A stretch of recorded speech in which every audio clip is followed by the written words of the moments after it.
Welcome, kindred souls, to Gone Legends, where we honor the American stars who have left us too soon.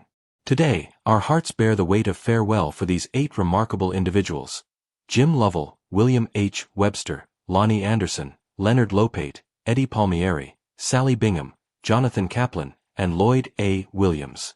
Each of these legends, a trailblazing astronaut, a steadfast public servant, a beloved actress, an unforgettable radio voice, a musical visionary, a cultural author, a directorial talent, and a community leader, shaped our lives in their own extraordinary ways. If you find solace in remembering the brilliance they brought into the world, please like, subscribe, and share this tribute. And tell me, comment below with where you're watching from, so we can stand together in this global moment of remembrance. Jim Lovell. Today we honor James Arthur Lovell Jr., better known as Jim Lovell, an emblem of calm courage, brilliant intellect, and unwavering humanity. Born on March 25, 1928, in Cleveland, Ohio, Lovell's youthful curiosity about rockets and flight lit a path that led him through the United States Naval Academy, into jet cockpits, test pilot programs, and ultimately, into the silent curves of space. He first captured the world's attention aboard Gemini 7, proving the human body could endure long-term spaceflight. On Gemini 12, his efforts helped perfect spacewalks, vital steps toward lunar exploration. Then came Apollo 8, the first mission to orbit the moon, where he looked back and beheld Earth's fragile, glowing beauty suspended in blackness, forever altering how we view our place in the universe. But it is his leadership on Apollo 13 that defined Jim Lovell's legacy for the ages. In April 1970, an explosion crippled their spacecraft. With his crew trapped in a spiraling crisis, Lovell's composed voice and quick thinking, and the brilliance of mission control, turned despair into a miracle of survival. His famous words, "Houston, we've had a problem," echoed across the globe, symbolizing both peril and perseverance. On August 7, 2025, Lovell passed away peacefully at home in Lake Forest, Illinois, at the age of 97. His death was a result of age-related complications, surrounded by the love of his family. Lovell's burial will take place at the United States Naval Academy Cemetery in Annapolis, Maryland, the very campus that shaped his leadership and resilience and now holds his final resting place. Today, on August 10, 2025, we observe the 3rd anniversary of his passing, not merely marking time, but affirming the resonance of his life. Calm in the cosmic storm, brave amid chaos, human in the face of the unknown. Jim Lovell taught us that true heroism is grounded not in grand fanfare, but in steady resolve, empathy, and wisdom. As he rests, we carry forward his spirit, the beacon he lit that still guides dreamers to the stars. Loni Anderson, a tender tribute. Full name, Loni K. Anderson. Loni K. Anderson, a name that evokes laughter, grace, and timeless glamour. Born on August 5, 1945, in St. Paul, Minnesota, Loni was a light from the very start, a young girl with big dreams, soon to become an actress whose poise and warmth would leave an indelible mark on television. Her breakthrough role came in 1978, when she became Jennifer Marlowe on WKRP in Cincinnati.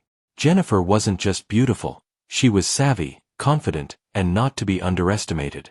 Loni reshaped expectations with every quip, every high-heeled stride, and turned a receptionist into a cultural icon. That performance earned her 2 Emmy nominations and 3 Golden Globe nods. But Loni's story extended far beyond the laughter.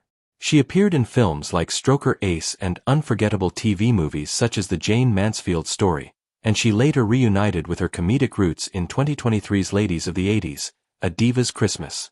On August 3, 2025, Loni Anderson passed away at a hospital in Los Angeles after a prolonged illness, just 2 days before what would have been her 80th birthday. She was 79. In her final moments, she was surrounded by her family, her husband, Bob Flick, her children, grandchildren, who described their loss plainly yet heartbreakingly. "We are heartbroken to announce the passing of our dear wife, mother, and grandmother." Following standard practices, Loni was laid to rest at Hollywood Forever Cemetery in a private service. Today, August 10, 2025, we mark the 7th anniversary of her passing, a bittersweet milestone. It's not just a date, it's a moment to remember the laughter she brought, the stereotypes she shattered, and the kindness she carried through every role and every stage. Loni Anderson taught us that true strength can wear heels and a smile, that intelligence belongs in beauty, and that memorable characters come from the heart. Though the applause has faded, her warmth, wit, and elegance continue to echo. Tribute to Samuel A.B.T. Full name: Samuel Raphael A.B.T. Samuel Raphael A.B.T., Sam to the many he informed, admired, and inspired, left us on July 11, 2025, at the age of 91, in Chourisons, France, where he spent his later years living and working. Born March 20, 1934 in the vibrant borough of Brooklyn, New York, A.B.T. pursued his education at Brown University, graduating in 1956, before embarking on a journalistic journey that would take him into the heart of European cycling culture. For over 3 decades, Sam was a towering figure in sports journalism. His byline graced the pages of the New York Times and International Herald Tribune, where he chronicled the triumphs, trials, and relentless drama of the world's greatest cycling races. Beyond races and results, he lent context, humanity, and a storyteller's grace to riders like Lance Armstrong and Greg LeMond, immortalizing their careers and struggles within the broader narrative of sport and character. His books, In High Gear, LeMond, The Incredible Comeback of an American Hero, and Breakaway, weren't just race histories. They were deep dives into the human spirit, resilience, and the soul of endurance.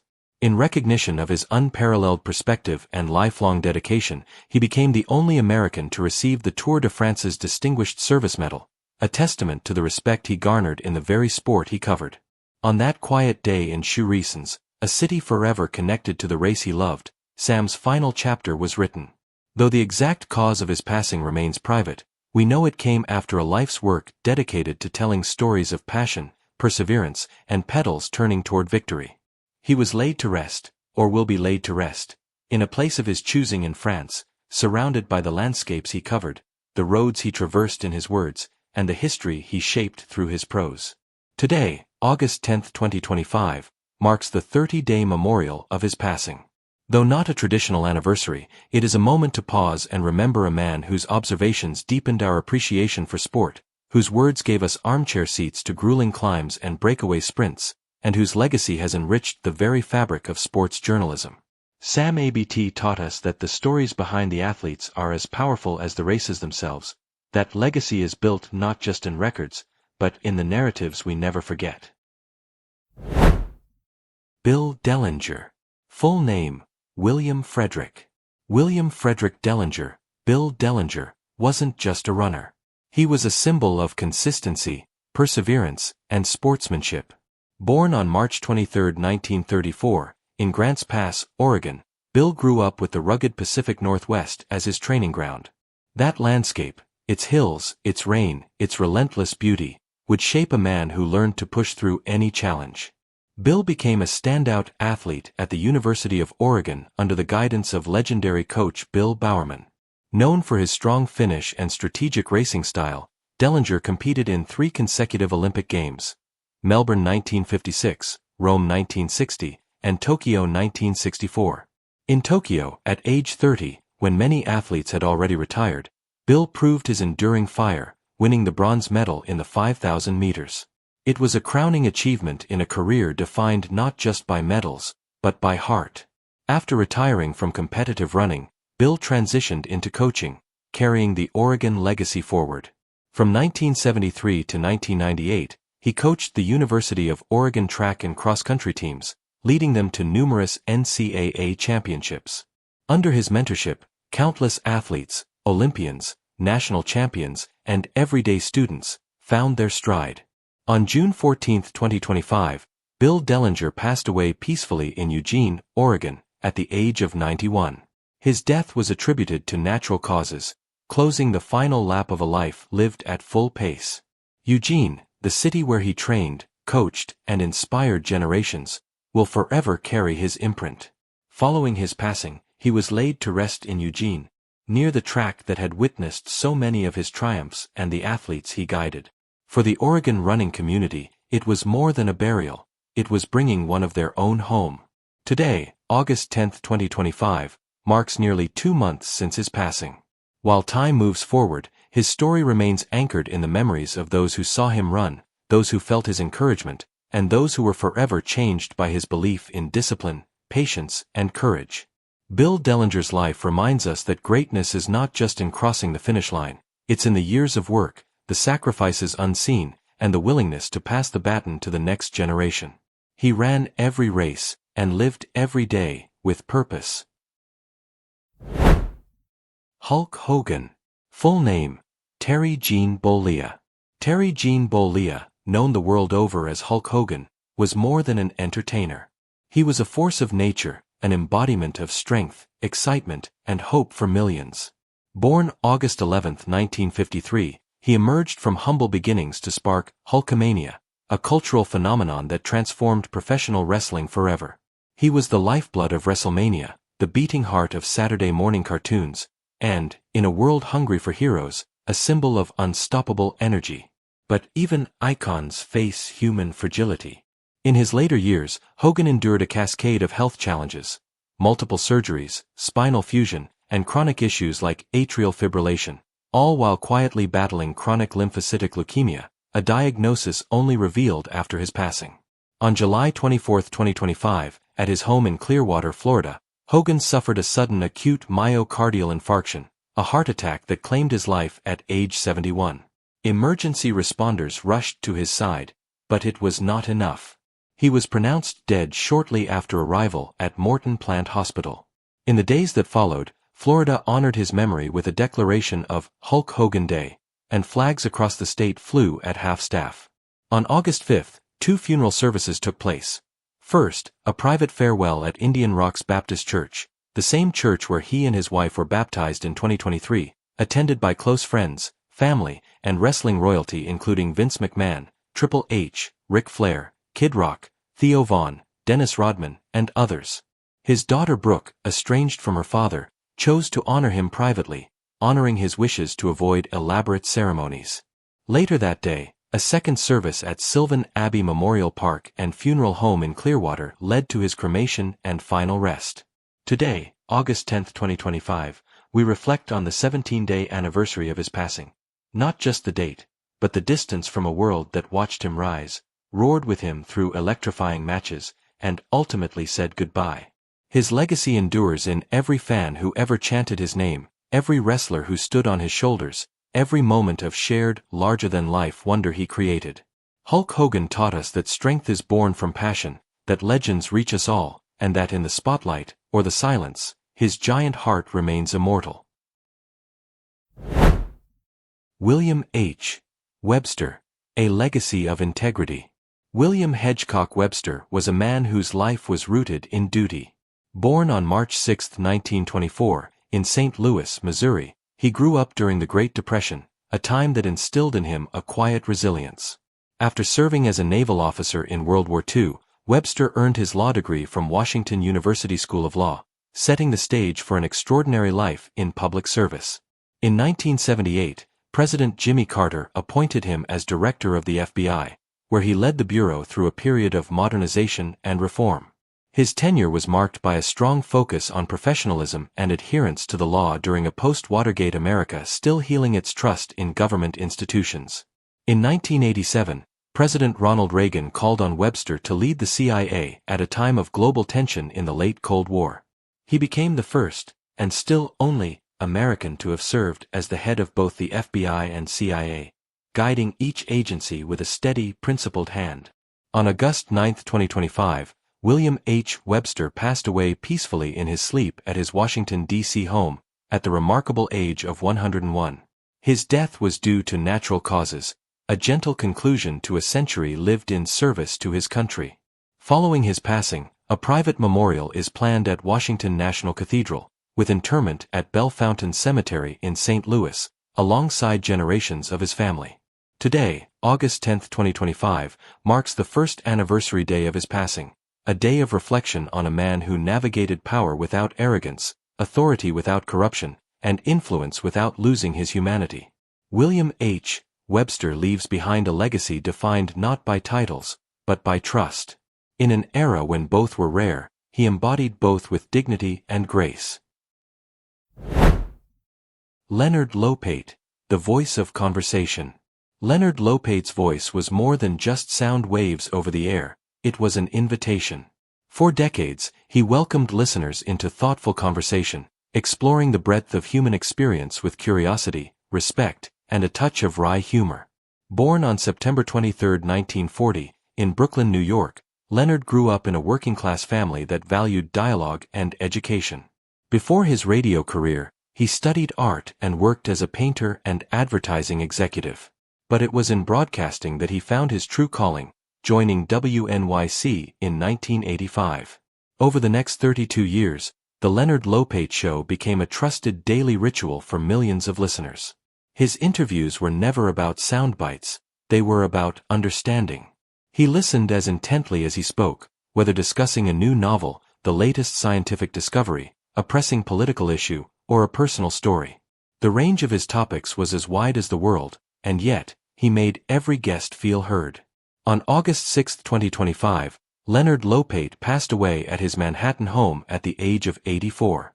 His death was attributed to complications from pneumonia, ending a career, and a voice, that had been part of New York's cultural fabric for nearly half a century. A private memorial service will be held at Riverside Memorial Chapel, followed by burial in Brooklyn, close to the neighborhood where his life began. Today, August 10, 2025, we gather in memory only 4 days after his passing. His absence feels fresh, yet his legacy is already deeply etched into the hearts of his listeners.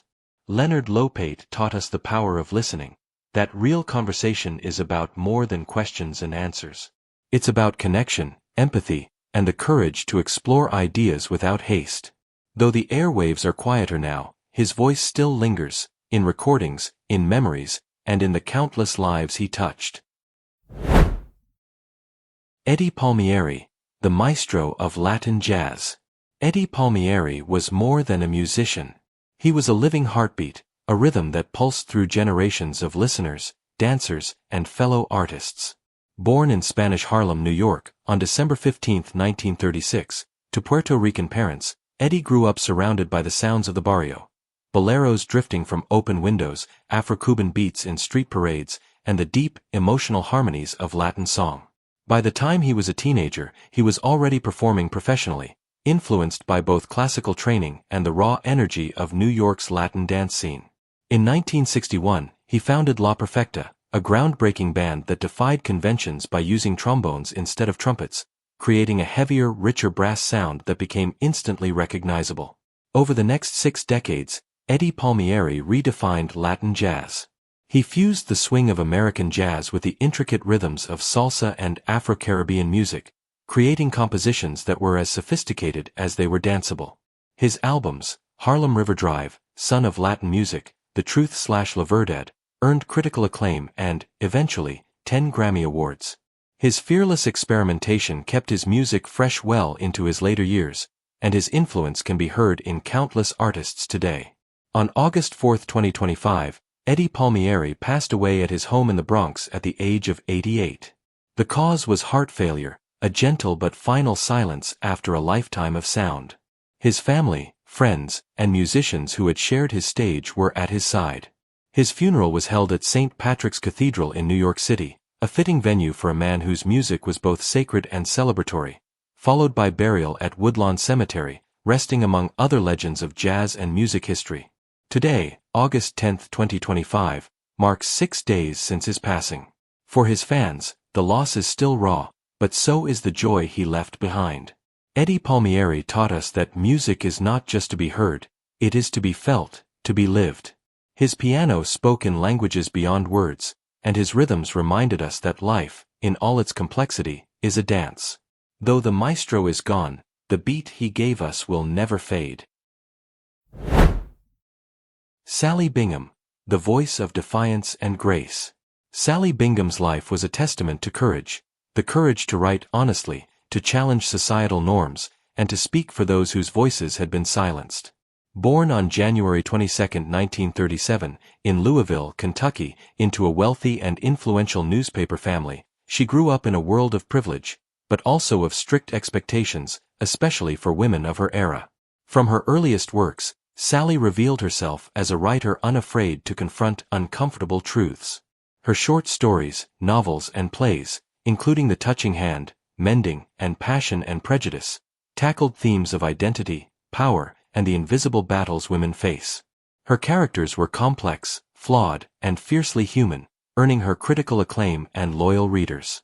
Beyond her own writing, Sally was a force for preserving women's history. In 1983, she founded the Kentucky Foundation for Women, dedicated to supporting feminist art and social change. She also became a major benefactor of the Schlesinger Library on the History of Women in America at Harvard, ensuring that the stories of women, famous and forgotten, would be remembered for generations. On August 2, 2025, Sally Bingham passed away at her Santa Fe, New Mexico home at the age of 88. The cause was complications from a long illness, which she faced with the same quiet determination that defined her life. Following her wishes, she was laid to rest in Santa Fe, under the vast southwestern sky she had come to love in her later years, a landscape that had often inspired her prose. Today, August 10, 2025, marks 8 days since her passing. Her absence is deeply felt, not only in the literary world, but among activists, archivists, and countless women who found in her work a mirror, a mentor, and a challenge to live authentically. Sally Bingham taught us that writing is an act of resistance, and remembering is a duty. Her words, both on the page and in the world, remind us that the stories we tell, and the ones we fight to preserve, shape the truth of who we are. Jonathan Kaplan believed that film was more than entertainment. It was a mirror, sometimes beautiful, sometimes harsh, but always honest. Born on November 25, 1947, in Paris, France, to American parents working in the arts, Jonathan seemed destined for storytelling. He grew up surrounded by creativity, eventually studying at NYU Film School, where his vision began to take shape. His early career included directing small but memorable projects, but it was 1988's The Accused that made Jonathan Kaplan a household name in Hollywood. The film, starring Jodie Foster and Kelly McGillis, was one of the first major motion pictures to address sexual assault and the legal system's treatment of victims.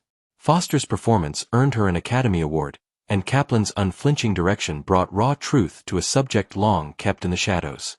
Over the next decades, Kaplan found equal success in television, directing numerous episodes of acclaimed shows like ER, Without a Trace, and Law and Order, Special Victims Unit. He had a gift for elevating procedural drama into emotionally resonant storytelling, always keeping the human element at the forefront. On August 1, 2025, Jonathan Kaplan passed away at his Los Angeles home at the age of 77. His death, attributed to complications from heart disease, came quietly, but the echo of his work remains loud in the halls of Hollywood and in the hearts of audiences. Kaplan was laid to rest at Forest Lawn Memorial Park in Glendale, California, a place where many great artists have found their final peace. His funeral gathered friends, actors, and colleagues who spoke of his kindness, quiet humor, and unwavering belief in the power of stories to change the world. Today, August 10, 2025, marks 9 days since his passing. Though he is gone, his films and television work continue to speak, not just through dialogue and plot, but through the deep humanity he wove into every frame. Jonathan Kaplan taught us that storytelling is a responsibility. In his hands, the camera was not just a tool, it was a witness, a truth-teller, and a bridge between hearts. Lloyd A. Williams. Lloyd Albert Williams devoted his life to a single mission, lifting up Harlem, not just as a neighborhood, but as a global symbol of resilience, creativity, and Black excellence. Born in Harlem in 1943, Lloyd grew up amid both the struggles and the rich cultural renaissance of his community. Those early experiences shaped his lifelong dedication to creating opportunities for others. After earning his education and gaining experience in public service and business development, Lloyd took the helm of the Greater Harlem Chamber of Commerce in the early 1980s. Under his leadership, the chamber grew into one of the most dynamic community-based economic organizations in the country, attracting investment, fostering entrepreneurship, and ensuring Harlem's unique cultural identity was celebrated, not erased. He was instrumental in launching events like Harlem Week, which evolved from a local festival into a major international celebration of African American culture, music, art, and heritage. His efforts brought together businesses, artists, educators, and civic leaders, bridging gaps and building futures. On August 5, 2025, Lloyd A. Williams passed away in New York City at the age of 82. The cause was complications from a brief illness, and his passing sent ripples through Harlem and far beyond. Leaders from across the nation paid tribute, calling him a pillar of progress and a guardian of Harlem's heart. A memorial service is planned at the Abyssinian Baptist Church, a place as deeply woven into Harlem's history as Lloyd himself, followed by burial in Woodlawn Cemetery in the Bronx. Today, August 10, 2025, we mark 5 days since his passing. The streets of Harlem feel a little quieter, but his work lives on in every small business that opens its doors, every cultural event that draws a crowd, every young entrepreneur who dares to dream big. Lloyd A. Williams taught us that leadership is not about titles, it's about service. He understood that a strong community is built brick by brick, opportunity by opportunity, and that the truest measure of success is the legacy you leave behind. Though their journeys have ended, the impact of their lives will echo for generations. Thank you for joining us in remembering these extraordinary individuals. If their stories touched you, please like, share, and subscribe to Gone Legends, and let us know in the comments where in the world you're watching from. Until next time, may we honor the past by living with the same passion they did. Legends never truly die. They live on in the hearts they've touched.